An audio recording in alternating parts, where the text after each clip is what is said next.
The world was collapsing around him. Jack Ma, the visionary behind China's most powerful tech empire, felt the weight of the headlines. His $35 billion IPO, the largest in history, suddenly halted. His empire under investigation. His words now used against him. And then he vanished. This isn't just another story of the humble English teacher turned billionaire. It's a high-stakes drama where ambition collides with power, revealing the unseen forces shaping our global future. Prepare for a tale of intrigue, innovation, and the US-China rivalry that could redefine global dominance.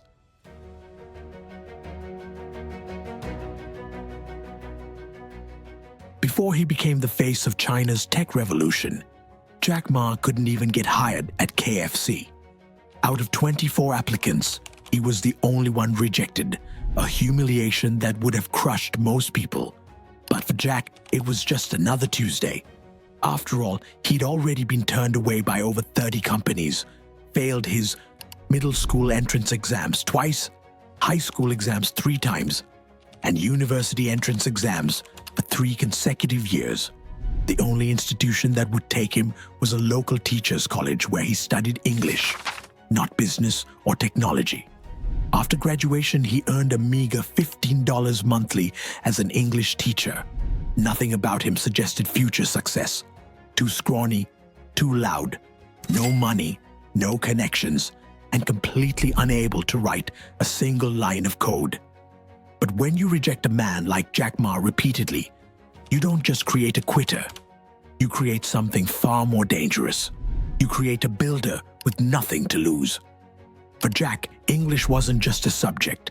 It was his escape route from the limitations China had placed around people like him. Every morning at 5 a.m., while the city slept, Jack pedaled through Hangzhou's empty streets for 40 minutes, his breath visible in the cold air. His destination, the only place where foreigners gathered. Outside a luxury hotel, he'd wait, sometimes in freezing rain, sometimes in snow, offering free tours to bewildered tourists. Not for money, but for something far more valuable: conversation. He spoke to Americans, Brits, Australians, copying their phrases, absorbing their worldview, and expanding his horizons with every exchange. For 9 years, his legs ached from cycling, and his voice grew hoarse from talking, but he persisted without pay or plan.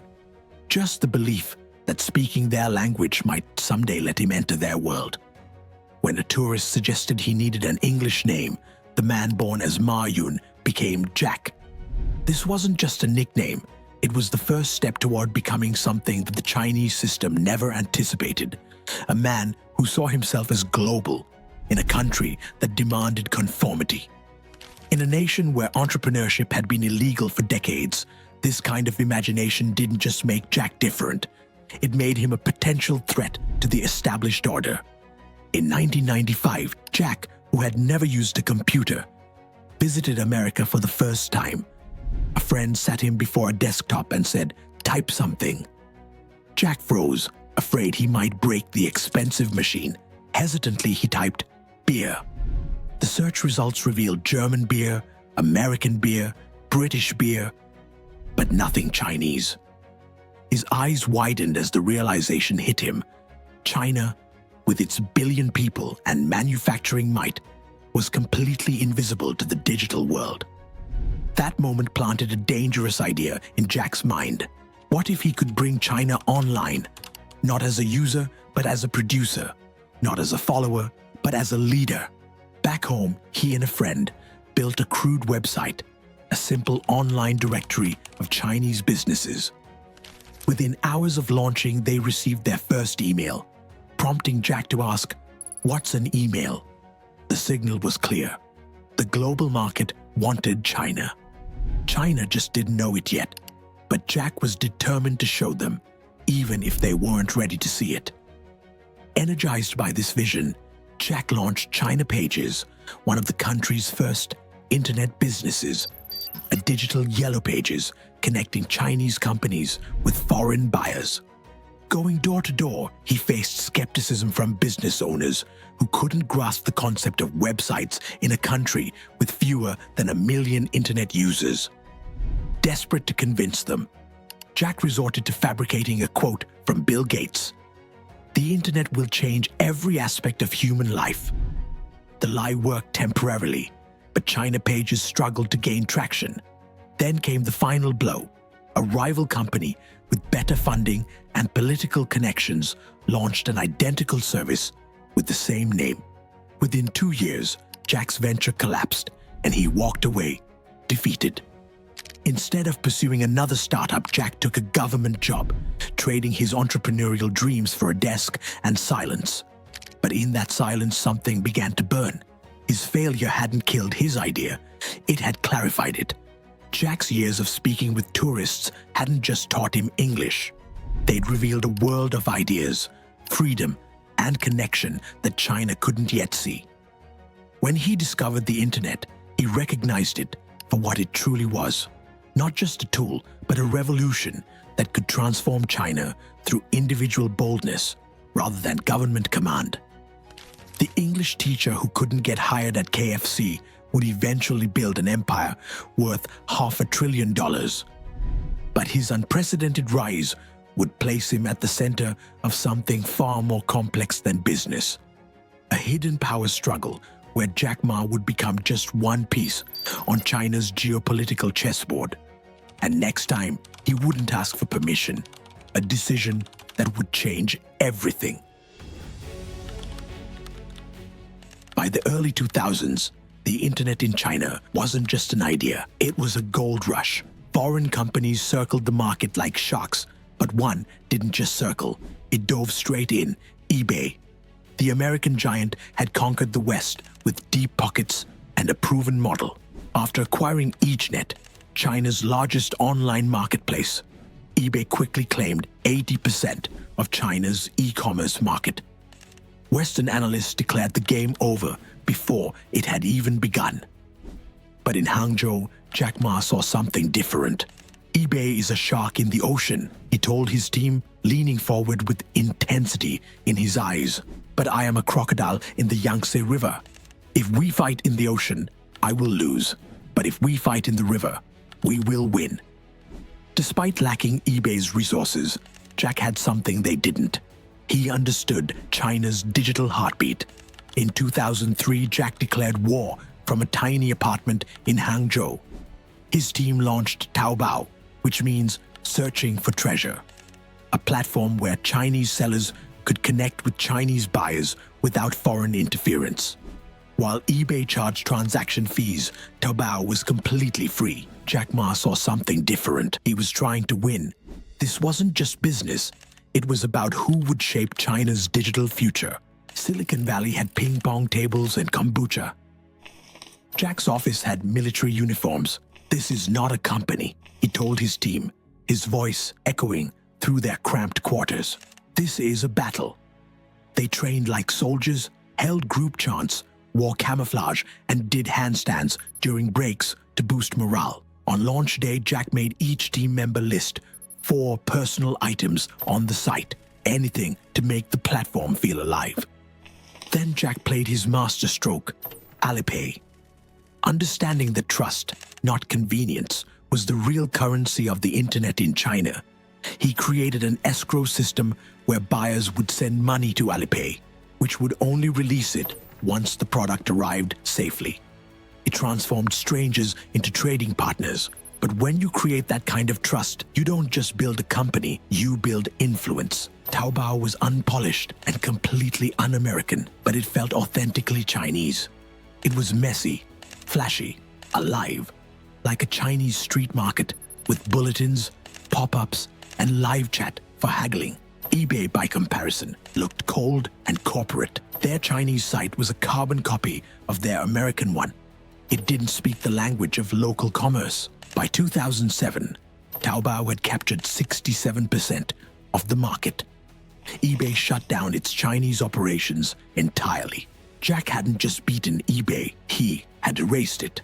For the first time, a Chinese company had gone head-to-head with an American tech giant and won.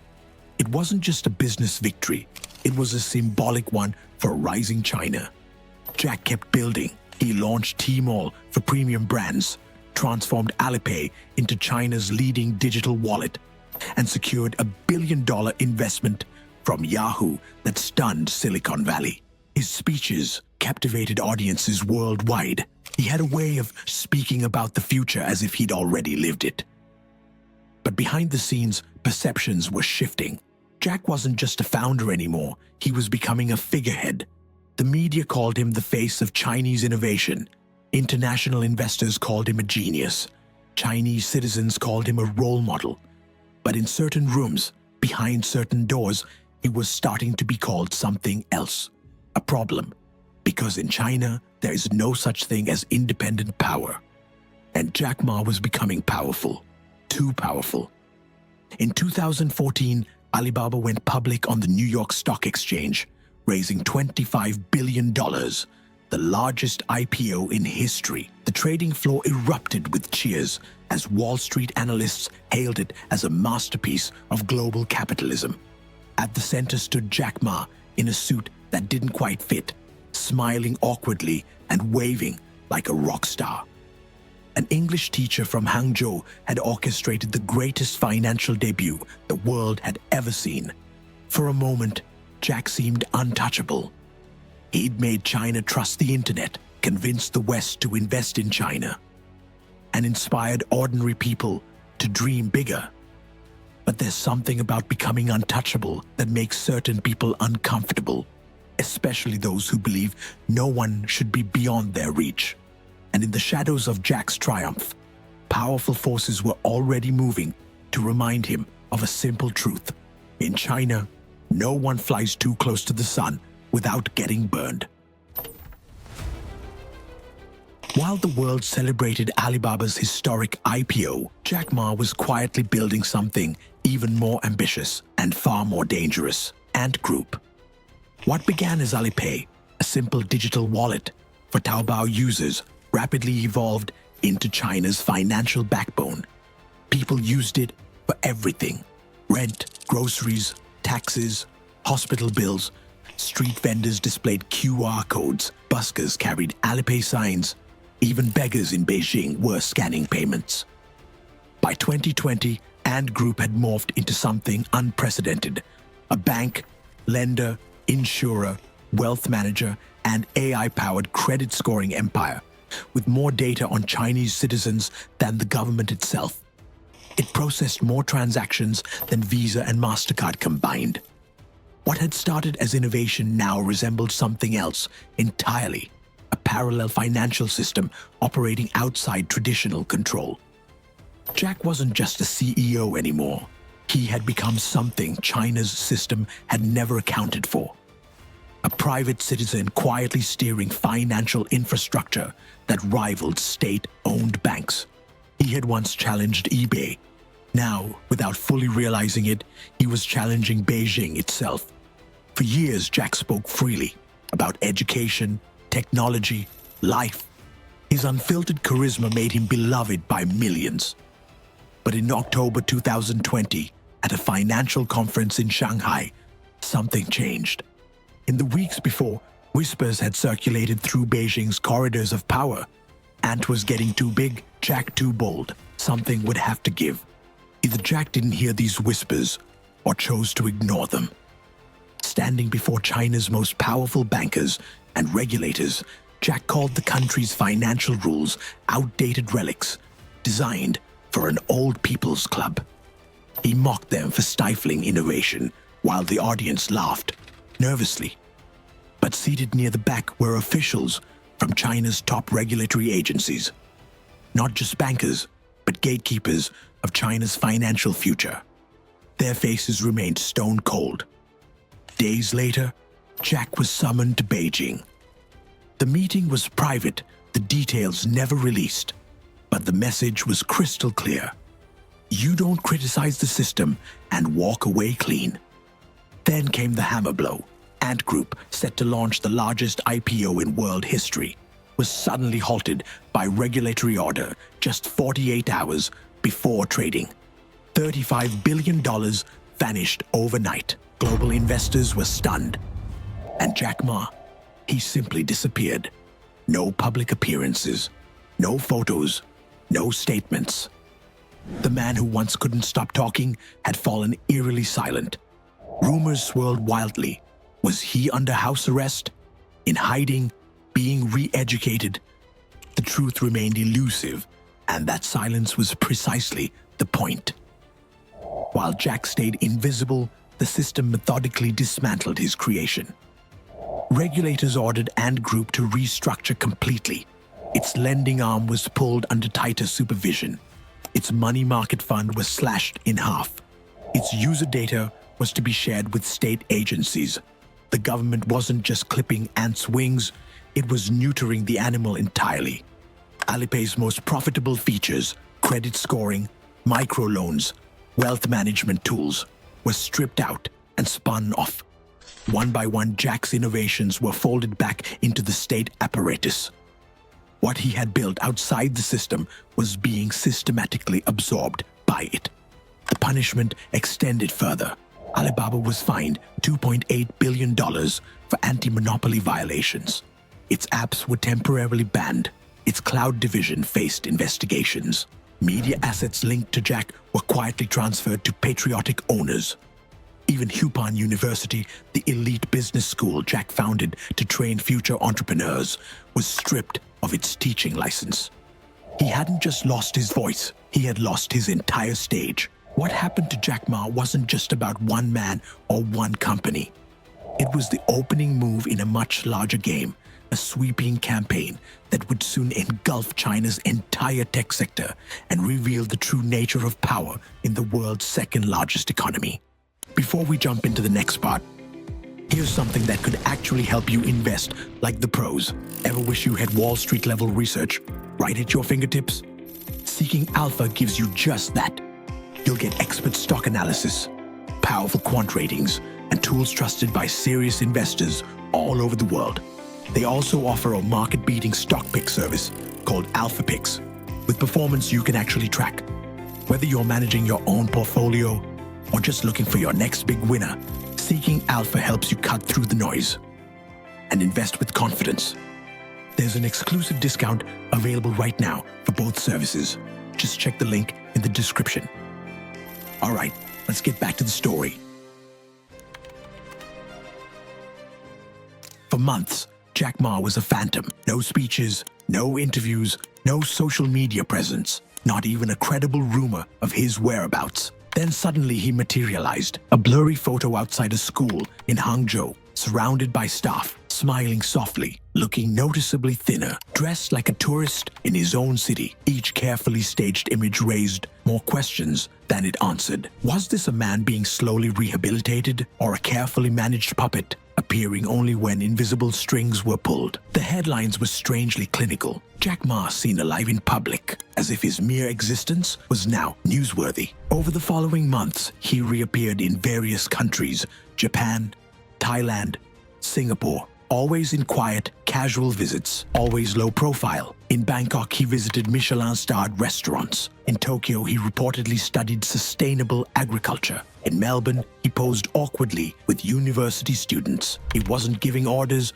or making deals. He was just there, a ghost floating through the world he had helped globalize. But with each appearance came the same burning questions. Why now? Was this a sanctioned return, a monitored freedom, a test balloon from the highest levels of power? Or was Jack quietly trying to stage something of his own, a new chapter, a final move? Though Jack himself said little during these appearances, others suddenly had much to say. The head of China's central bank praised entrepreneurs for playing a crucial role in the nation's economy. A top official at the Ministry of Commerce encouraged private businesses to be bolder. State media ran glowing headlines about innovation, the same word they had once used to justify Jack's dismantling. The subtext was clear. After years of zero-COVID lockdowns, economic slowdown, growing youth unemployment, and tariff war with the US, the government faced a new problem. It desperately needed confidence, and Jack Ma still had symbolic value.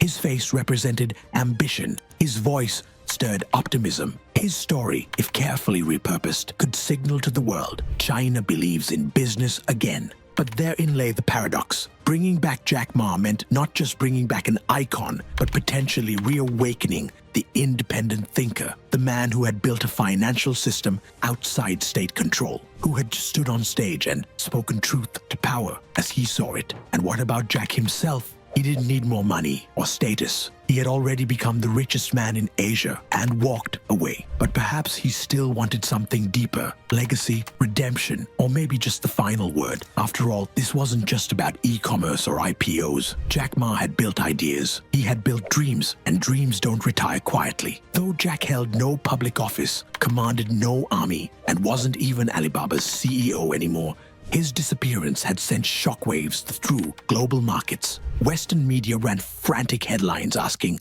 "Where is Jack Ma?" Investors questioned whether Chinese tech remained investable. Politicians pointed to his vanishing act as proof that no one was safe under authoritarian rule. His reappearance only deepened the speculation. Was this a thaw? A recalibration? A signal that China was opening its gates again? In Washington, policymakers watched closely. In Silicon Valley, CEOs whispered comparisons. In financial hubs worldwide, capital markets quietly recalculated their China exposure. Because Jack's story had never really been about Jack alone. It was a litmus test for how much freedom China would tolerate when that freedom created power outside its control. Beijing had spent years projecting strength, tight control, discipline, and unity. But the world saw something else, a system willing to silence even its greatest economic champion. A billionaire who had once represented China's rise, now symbolizing its fear of that very rise. Jack Ma had built his empire on his voice, that sharp, witty cadence, the self-deprecating jokes, the bold declarations about education, failure, freedom, and the future.